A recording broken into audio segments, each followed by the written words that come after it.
आती है। ओ भाभी, इस रेड साड़ी में तो काफी सुंदर लग रही हो। आपको पता है ना कि भैया का फेवरेट कलर रेड है। कहीं वो आपको इस साड़ी में देखकर दोबारा से सुहागरात मनाने के मूड में ना आ जाए। वैसे कैसी रही आपकी फर्स्ट नाइट? प्रिया, ये सब तुम कैसी बातें कर रही हो? मैं तुम्हारी भाभी हूँ, कोई सहेली तो नहीं। भाभी, ये तो बस नॉर्मल है। बताइए ना, क्या क्या किया आपने रात में? आने वाले कुछ समय में मेरी भी शादी हो जाएगी। आप क्या अपनी नंद को टिप्स नहीं देंगी? भगवान, ये कैसी ठरकी नंद मिली है मुझे। भला अपनी भाभी से कोई इस तरह बेशर्मी से बात करता है क्या? दरअसल योगिता के ससुराल वाले थोड़े आजाद ख्याल वाले होते हैं, या यूं कहें कि थोड़े ठरकी किस्म के लोग होते हैं। घर में बहू आ जाने के बावजूद भी उन लोगों में जरा भी समझ नहीं थी। बच्चे तो बच्चे, घर के बड़े भी कुछ इसी किस्म के थे।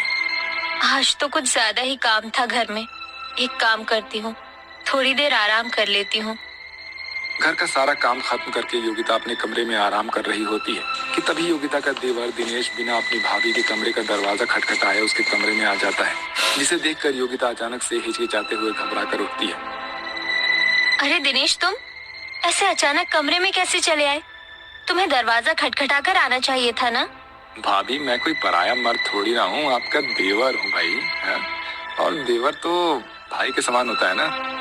वो तो मैं आपसे कहने आया था कि शाम को मेरे कुछ दोस्त आ रहे हैं, तो आप ना उनके लिए कुछ स्नैक्स वगैरह तैयार कर दीजिएगा। अपने ससुराल वालों की ऐसी हरकत योगिता को बिल्कुल भी पसंद नहीं आ रही होती है। ऐसे ही एक दिन, योगिता बहू, अब तो तुम्हारी शादी को काफी समय हो गया है, तो कब दादा दादी बना रही हो हमें? माँ जी, सामने ससुर जी बैठे हैं और आप उनके सामने ऐसी बातें कर रही हैं। तो क्या हुआ बहू, वैसे भी अमरावती बहू की माँ बनने की उम्र थोड़ी ना है, अभी तो उन्हें एंजॉय करना है। वैसे तुम एक दूसरे के साथ अच्छा वक्त तो बिता पाते हो ना। मेरा मतलब तुम्हारे बगल वाला कमरा ही हमारा है।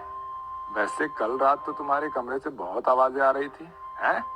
लगता है बहू बेटे में कुछ ज्यादा ही प्यार हो रहा है। अपने ससुर की ऐसी बातें सुनकर योगिता शर्म के मारे पानी पानी हो जाती है और भागती हुई अपने कमरे में चली जाती है। भगवान, ये कैसा ठरकी ससुराल मिला है मुझे। एक से एक ठरकी लोग हैं यहाँ पर। भला बहू से कोई ऐसी बात करता है? कहाँ फंस गई मैं इन लोगों के बीच में। आरव बिजनेस के सिलसिले में घर के बाहर ही रहता था, जिसके चलते योगिता आरव को इन चीजों के बारे में बता नहीं पाती थी। अरे योगिता बहू, कितनी बार कहा है तुझे कि ये सर पर घूंघट लेकर मत घुमा कर। हम मॉडर्न लोग हैं और हमारे यहाँ घूंघट वाली प्रथा नहीं है।